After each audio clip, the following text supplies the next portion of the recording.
Hi hello everyone.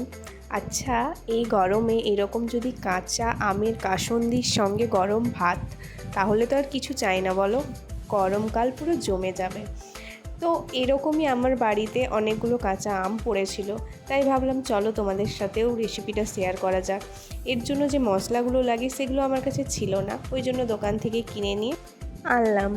এরপর আমি দুটো কাঁচা আম নিয়েছি আর জল নিয়েছি। এই যে আমটাকে আমরা ছিলে নিচ্ছি, ভালো করে ছিলে নিয়ে আমটাকে আমরা জলে ডুবিয়ে রাখবো। তাতে কী হবে বলো তো, আমের যে কষ দাগ বা একটা কালো ভাব থাকে না, সেটা চলে যাবে। তো এই কারণে দেখো আমটাকে ভালো করে ছুলে নিয়ে আমরা জলে রেখে দিয়েছিলাম। এই করে আমি দুটো আম একই রকমভাবে ছিলে নিয়েছি। এরপর নিয়েছি একটা গ্রেটার, এটাতে আমরা আমটাকে গ্রেট করে দেবো। তোমরা চাইলে পেস্টও করে দিতে পারো, বাট আমি গ্রেট করাটাই প্রেফার করব, কারণ ওটার স্বাদ একটু আলাদাই লাগে। তো এবারে আমি গ্রেট করে নেওয়ার পর দেখো দুটো আমকে আমি ভালোভাবে গ্রেট করে নিয়েছি। এরপর আমি চলে যাচ্ছিলাম ছাদে ওটাকে শুকোতে।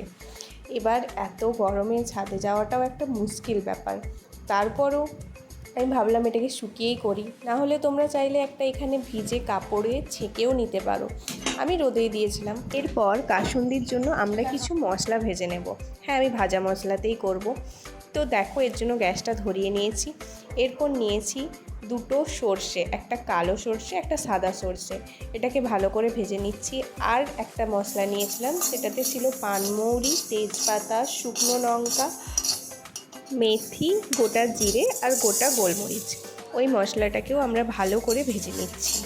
দেখো এরপর আমরা ভেজে নিয়ে মশলাটাকে ভালো করে গুঁড়িয়ে নেব। ঠিক আছে, মিক্সিতেও গুঁড়োতে পারো বা শিলনোড়াতেও গুঁড়োতে পারো। এরপর আমরা যেটা করব, ছাদে চলে গেছিলাম, আমি ছাদ থেকে আমটাকে এইভাবে নিয়ে এসেছিলাম, ওটার আর ভিডিও করা হয়ে ওঠেনি। তো দেখো তারপরে একটা পাত্র নিয়েছি, পাত্রতে আমরা যে আমটাকে গ্রেট করে রেখেছিলাম ওই আমটা নিয়ে নিচ্ছি।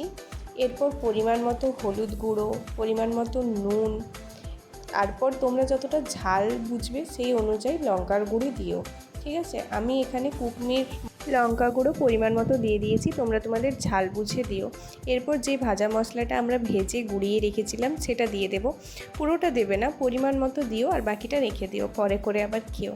এরপর যেটা মেন জিনিস, এটা হচ্ছে সর্ষের তেল।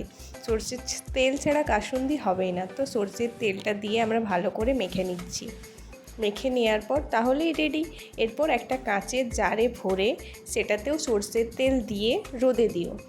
আমি সাজানোর জন্য এখানে একটা বাটিতে করে নিয়েছিলাম, তোমরা এটা কাঁচের জারে ভরে রোদে দিও। তো তোমাদের কেমন লাগলো আজকের ভিডিও অবশ্যই জানিও। দেখা হচ্ছে নেক্সট ব্লগে। টাটা।